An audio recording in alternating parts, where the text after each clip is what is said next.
Debate on the nomination of a third Taoiseach in one Dáil term is unprecedented in Irish politics.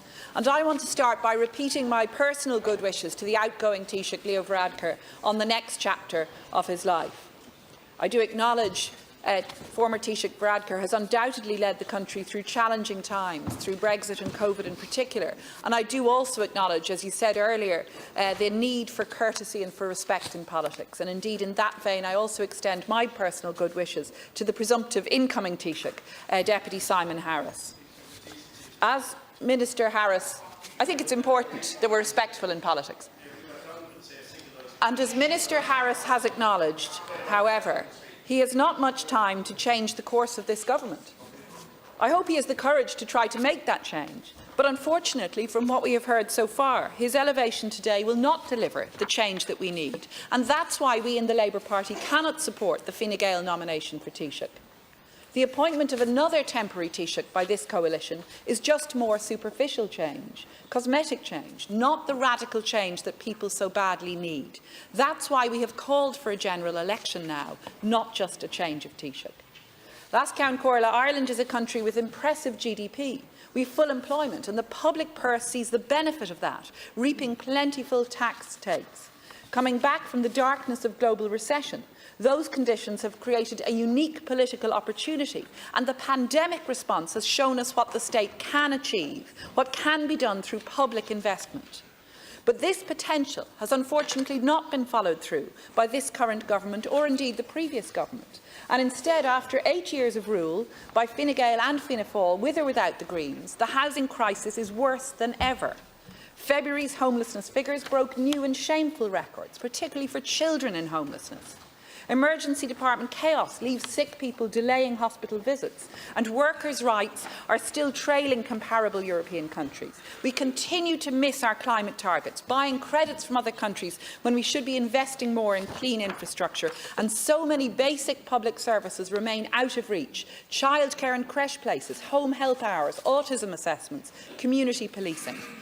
Our country has come far, and there's much about which we can and should be proud.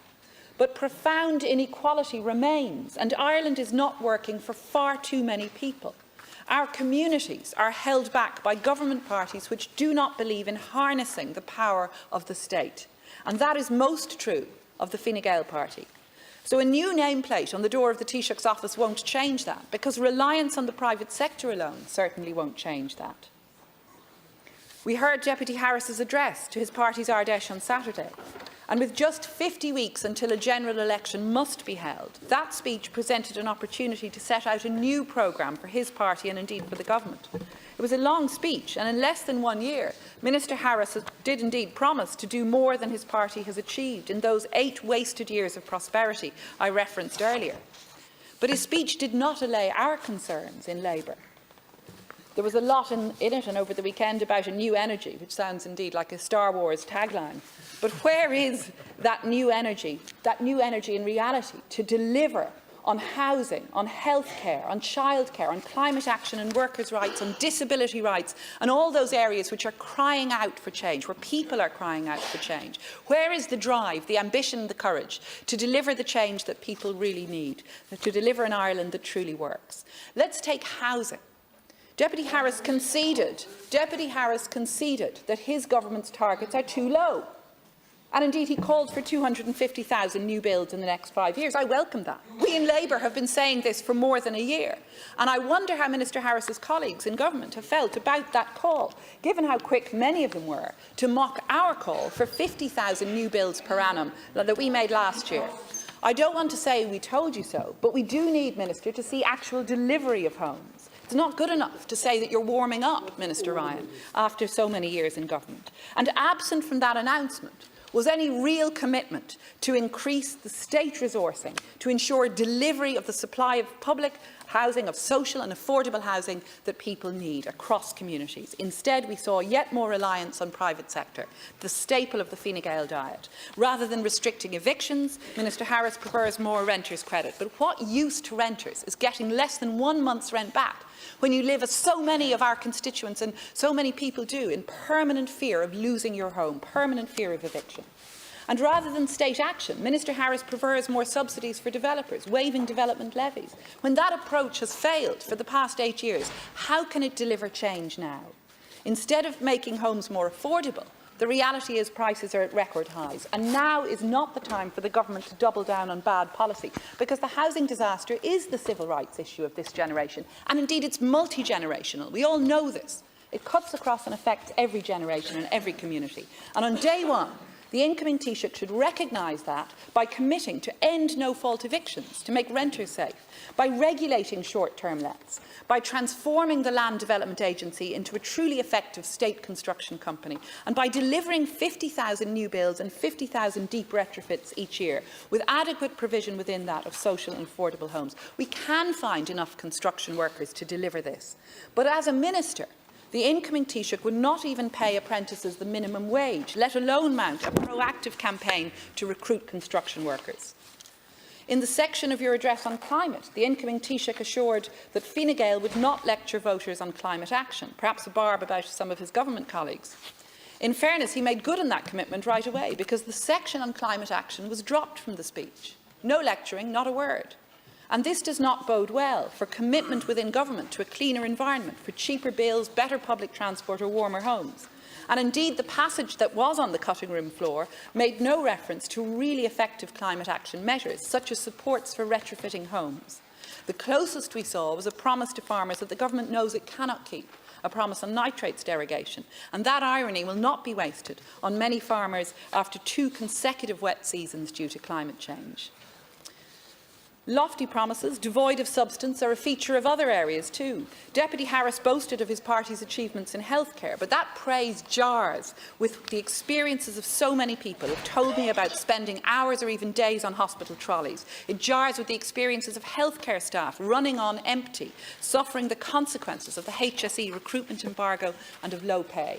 And of course, it's contradicted by the Fine Gael pitting of employers against workers when it comes to policies like sick pay, or your delaying of our bill to provide for reproductive healthcare leave following pregnancy loss. Because health is a holistic issue, and we deserve a government which recognises that. We need to ensure that staffing emergency departments, creating healthy workplaces and implementation of disability rights are taken seriously by this government. It's welcome to see the incoming Taoiseach's commitment, indeed a recommitment, to ratifying the UN CRPD optional protocol. But we need meaningful measures to make change for people's everyday lives, scrapping the green paper, ending the means test on the carers allowance, ensuring assessments are available and that diagnosis leads to supports in the home or the classroom. And without that, promises to unblock the backlog in assessments are empty rhetoric. And in other areas of government policy, we need to go beyond rhetoric. We need to go beyond censure. We need to hear more than words that censure Netanyahu. This government needs to act with Spain to recognise Palestinian statehood. You need to pass the Occupied Territories Bill with the support of opposition. You need to create meaningful sanctions on the Israeli government to help bring about a ceasefire and an end to the suffering in Gaza. Deeds, not words. Today's vote, we know, is a foregone conclusion. But how the incoming Taoiseach uses his new position is key. This government cannot pretend that this is business as usual, because Ireland is not working for far too many. And the Labour Party will not support this cosmetic changeover. Ours is a vision for a fairer Ireland and a more equal Ireland, supported by an interventionist state. We cannot be accomplices to a government which does not share our values of equality, solidarity and fairness. I do undertake, however, that we will continue to work constructively from opposition, to disagree agreeably, as they say. We did not, in fact, play populism on the vote of the order of business today. We will, of course, as a serious party, do all we can to hold this new Taoiseach and this government to account.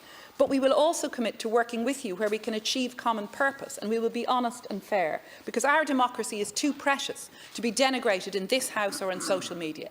So I'm asking the new Taoiseach to reciprocate that undertaking. Colleagues, there's less than a year to go, and we will all speak more later on what the new Cabinet can and must do. But for now, my call to Deputy Harris is this.